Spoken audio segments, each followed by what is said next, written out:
bem-vindo ao programa Hora do Estudo Bíblico, com o doutor e professor Lehmann Strauss. Este estudo é o resultado do tempo pessoal com o Senhor, da experiência de ministério pastoral e das conferências bíblicas do Dr. Lehmann Strauss, que nos instrui e encoraja com o ensino da Palavra de Deus. Agora com você, Hora do Estudo Bíblico, na apresentação de Aurélio Campos. Antes de começarmos o nosso estudo de hoje, vamos buscar a Deus em oração. Pai Celestial, nós queremos agradecer pelo nosso Salvador, o Senhor Jesus Cristo. Te louvamos por todos os irmãos que ouvem esta transmissão, que ouvem esse programa e que apoiam este ministério. Esteja com cada um deles, Senhor, os abençoando e suprindo todas as suas necessidades. Queremos te pedir agora que abençoes a tua palavra e fale aos nossos corações. Oramos em nome de Jesus. Amém. Estamos estudando o livro de Joel e nos versículos 1 a 7 vimos sobre a praga de gafanhotos. Nós vimos o motivo da praga. No versículo 5 fala sobre o problema da embriaguez e Deus começa o seu juízo sobre este pecado. Eu mencionei que a Bíblia nunca se refere a essas pessoas como alcoólatras, nem fala do alcoolismo como uma doença. Sempre chama de bêbados, embriagados, e sempre são condenados por Deus. Agora, queridos amigos, não vou me desculpar por ensinar a Bíblia, ensinar o que a Bíblia diz. Pessoalmente, acredito que uma das maiores desgraças da nossa sociedade hoje em dia é o alcoolismo, a embriaguez. De acordo com as companhias de seguros, estima-se que 50% das pessoas que morrem em acidentes de carro a cada ano nos Estados Unidos morrem como resultado do álcool. Pessoas que dirigem embriagadas. Nós temos que fazer algo a esse respeito. Se você estiver envolvido com bebida, então potencialmente você é um alcoólatra. Não me interprete mal, ouça bem. Eu não disse que você é um alcoólatra, mas que você é potencialmente um alcoólatra. Você pode se tornar um. As pessoas que bebem até se embriagar sempre começaram tomando um pouquinho. Sabe, existem muitas razões pela qual alguém começa a beber, mas eu posso garantir que você nunca será um bêbado se fizer o seguinte: não tomar o primeiro gole. O alcoolismo aqui em Joel 1, versículos de 1 a 7, é a causa do juízo. Bem, começando com o versículo 8, temos uma oração. Depois de falar sobre os que se embriagam com vinho, Joel chama os líderes espirituais a lamentar. Versículo 8 diz: lamenta como a virgem que está cingida de saco pelo marido da sua mocidade. O povo é chamado a ficar de luto, como uma noiva recém-casada faria por seu marido que morreu na batalha. A videira e a figueira são mencionadas nas Escrituras como um tipo de Israel. No Salmo 80, começando com o versículo 2 até o 6, Israel é tipificado como uma videira. Podemos ver muitos outros exemplos na Bíblia onde Israel é tipificado como figueira. Alguns exemplos são Mateus 21, versículos 17 a 21, Mateus 24, versículos de 32 a 33 e Lucas 13, versículos de 6 a 10. Aqui Israel é tipificado pela figueira. Portanto, a videira e a figueira estão sob julgamento e Deus chama a nação para lamentar e fazer luto por seu pecado, que levou à punição da praga de gafanhotos. Dada a dimensão do desastre e perda, um lamento era mais que compreensível. Deus está dizendo para parar tudo o que estão fazendo, colocarem-se de joelhos e chorar, lamentar e se arrepender de seus pecados. O desastre foi uma proporção tão grande que até mesmo afetou o aspecto religioso da população. Veja os versículos 9 e 10. Foi cortada a oferta de alimentos e a libação da casa do Senhor. Os sacerdotes, ministros do Senhor, estão entristecidos. O campo está assolado e a terra triste, porque o trigo está destruído, o mosto se secou, o azeite acabou. Observe, os sacerdotes, os ministros do Senhor, são chamados a lamentar aqui no versículo 9. Tanto o povo como a terra foram afetados, por isso o chamado para lamentar e arrepender-se era para todos. Tanto os agricultores como os sacerdotes estão incluídos. Deus diz: despertai, lamentai, se envergonhem. Portanto, Deus chama todas as pessoas ao arrependimento. E a grande preocupação de Deus não era a economia devastada, mas o coração cheio de maldade das pessoas. Tanto a terra como as pessoas pertencem a Deus. Ele os chama de minha vinha, a minha figueira. Você observou isso no versículo 7? Vamos ler. Fez da minha vide uma assolação e tirou a casca da minha figueira. Deus se refere a Israel como meu povo, mais de 100 vezes no Antigo Testamento. Você vai perceber isso no livro de Joel também. Por exemplo, no capítulo 2, versículo 26. E comereis abundantemente, vos fartareis, e louvareis o nome do Senhor vosso Deus, que procedeu para convosco maravilhosamente, e o meu povo nunca mais será envergonhado. Observou? Meu povo. Mais uma vez, no versículo 27 diz, e vós sabereis que eu estou no meio de Israel, e que eu sou o Senhor vosso Deus, e que não há outro, e o meu povo nunca mais será envergonhado. Veja agora o capítulo 3, versículo 2, meu povo, e mais uma vez no versículo 3, meu povo. Deus poderia cuidar e controlar sua terra, mas o seu povo tinha a opção de escolher. Portanto, eles eram responsáveis pelos seus pecados. Deus trouxe sofrimento sobre a terra como juízo, um castigo sobre o seu povo, mas com um significado e com um propósito. Amados, todos os juízos de Deus têm um significado e têm um propósito. Deus nunca erra.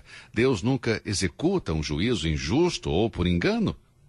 Deus não castiga, a menos que o castigo seja necessário. Nós, como pais, cometemos erros. Somos controlados muitas vezes por nossas emoções ou raiva e, às vezes, injustamente punimos os nossos filhos ou fazemos exigências abusivas contra eles. Mas Deus não é assim. Todos os juízos de Deus são justos. Deus tem um desejo, e esse desejo é resgatar o seu povo dos seus caminhos pecaminosos e restaurar a bênção e a prosperidade. Há sempre um bom propósito por trás de seus juízos, e assim como as árvores do campo foram devastadas, assim também a alegria dos homens. Versículo 11 diz, envergonhai-vos, lavradores, gemei, vinhateiros, sobre o trigo e a cevada, porque a colheita do campo pereceu. Bem, isso já é o suficiente. Deus enviou uma praga sobre a nação de Israel e houve falta de alimentos. Há um tempo atrás, fui com minha esposa visitar um vulcão, o vulcão Santa Helena, no estado de Washington, e vi alguns vestígios da devastação causada pelas erupções.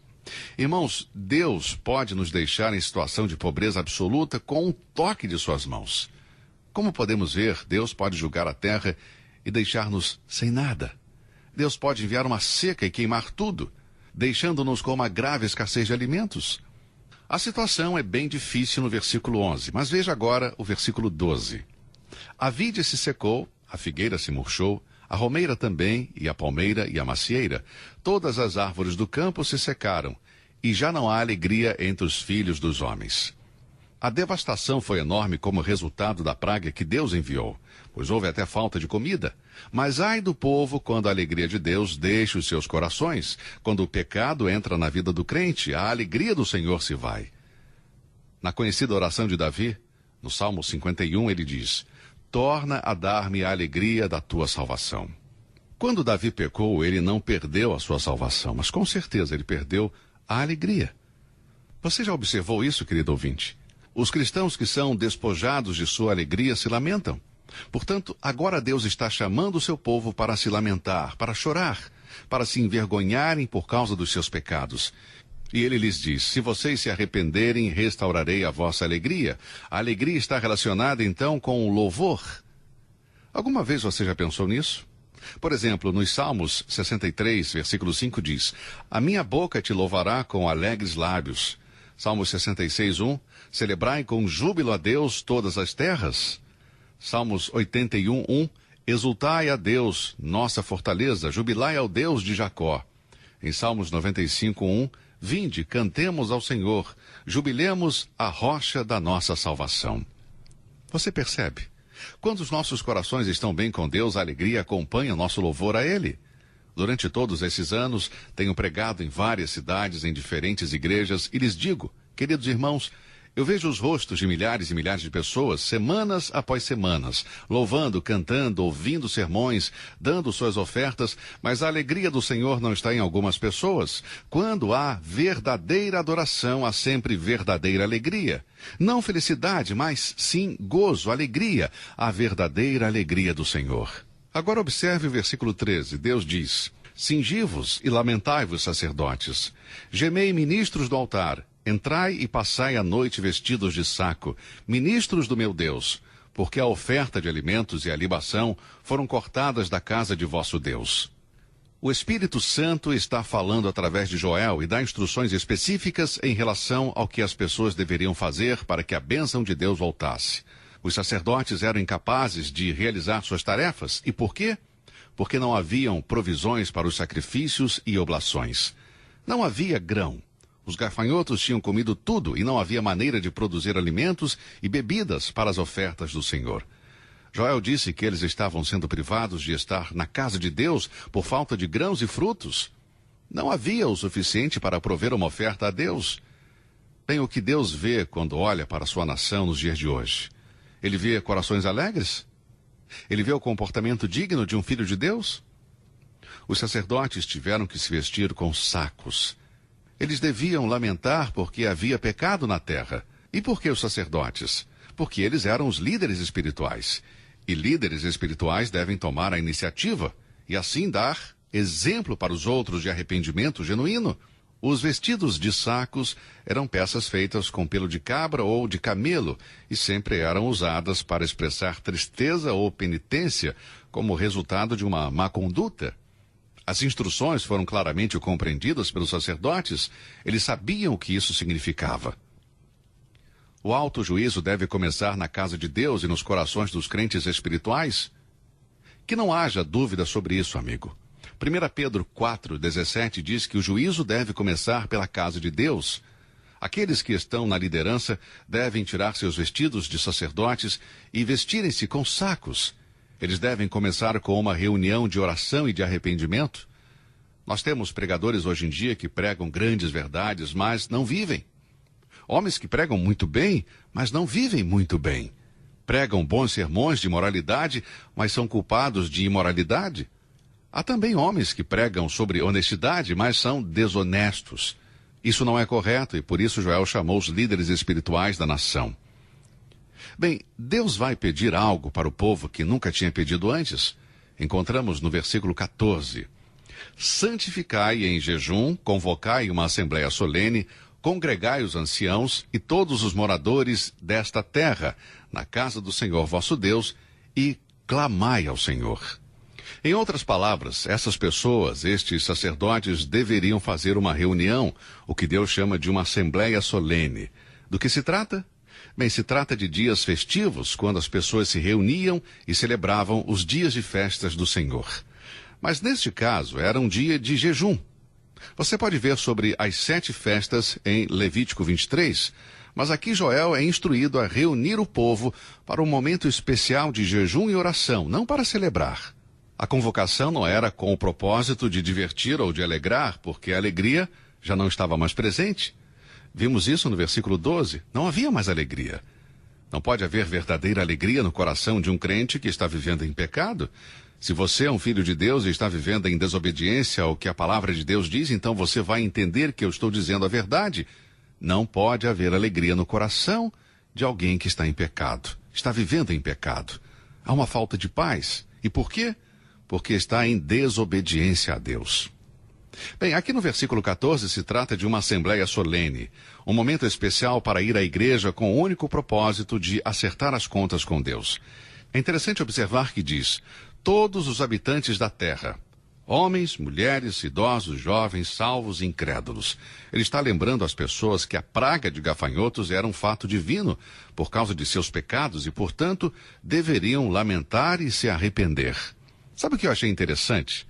Não há nenhuma indicação aqui no capítulo 1 de como as pessoas reagiram a isso. No final do capítulo, somente encontramos uma pessoa em oração, Joel. Somente ele está clamando a Deus e parece que no final do versículo 14 não foi levado em conta. A desobediência do povo abriu o caminho para a profecia. E qual foi a profecia? A vinda do dia do Senhor. A profecia começa no versículo 15. Ai do dia, porque o dia do Senhor está perto e virá como uma assolação do Todo-Poderoso. Por que o dia do Senhor viria? Porque não houve resposta do povo. Eles não se arrependeram, não mudaram seus corações. Devemos, como nação, buscar o chamado de Deus e colocar tudo no lugar. Corrigir as nossas prioridades. Mas quais são as prioridades? A palavra de Deus é a prioridade. Buscai primeiro o reino de Deus e a sua justiça, e todas estas coisas vos serão acrescentadas. Se a nossa nação se voltar a Deus com um verdadeiro arrependimento, eu creio que Deus nos encheria de bênçãos. Eu não estou dizendo que a Bíblia ensina que haverá uma conversão em massa de pessoas antes do retorno de Cristo. Não encontro nada nas Escrituras para apoiar isso, mas também não estou dizendo que um reavivamento antes da vinda do Senhor é algo impossível. Não apenas é possível, mas provável, e creio que depende de nós. Se estamos dispostos a nos arrepender de nossos pecados e corrigir a nossa situação com Deus, com o nosso cônjuge, com os nossos irmãos, vizinhos, se fôssemos genuínos e honestos em nosso proceder com Deus e com os homens, eu acredito sinceramente que Deus iria trazer muitas bênçãos sobre esta nação. Há apenas duas coisas que estão por vir: a bênção de Deus ou o juízo de Deus. E a tragédia aqui no capítulo 1 é que nós não vemos nenhuma evidência de que as pessoas responderam ao chamado de arrependimento do profeta Joel. Agora, Joel não estava preparando um sermão. Este livro é inspirado por Deus. Joel está simplesmente passando a mensagem de Deus para o povo, seus preceitos. Ele está dizendo às pessoas o que Deus lhe disse para dizer. É uma mensagem que vem diretamente do Senhor. Creio que o arrependimento como nação é uma questão do coração das pessoas.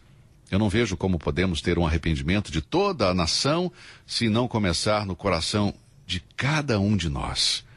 Deve começar nos corações das pessoas. A nação é composta por indivíduos. Eu estou dizendo que se um grupo de indivíduos fizesse isso, se expandiria para o resto da nação. Mas há muita falsidade, muitos crentes não são reais em sua maneira de viver. Ó, meus irmãos e minhas irmãs, façamos uma convocação solene e clamemos a Deus e jejuemos. Essa é a mensagem do versículo 14. Ela vem do profeta e é voltada para a nação, para o povo de Deus. Que Deus nos ajude a ver a importância disso. Se Deus está falando ao seu coração, creio que existe somente uma coisa a fazer, amigo: ajoelhar-se diante de Deus neste exato momento, reconhecer o seu pecado diante de Deus, confesse-o, e quem sabe com isso pode ser refletido na vida de outras pessoas. Se você está ouvindo essa mensagem agora, meu amigo, e nunca aceitou a Cristo Jesus como seu Salvador, creia no Senhor Jesus Cristo e serás salvo. Pai Celestial, abençoa cada pessoa que ouviu esta mensagem. Nós oramos em nome do Senhor Jesus. Amém. Que Deus te abençoe e até o nosso próximo encontro. Você ouviu Hora do Estudo Bíblico com o professor e doutor Lehmann Strauss, na apresentação de Aurélio Campos. Se você deseja ouvir novamente esta mensagem, visite a nossa página na internet www.bbnradio.org. Fica o convite para você nos acompanhar amanhã, neste mesmo horário, aqui na BBN. Hora do Estudo Bíblico é uma produção da BBN.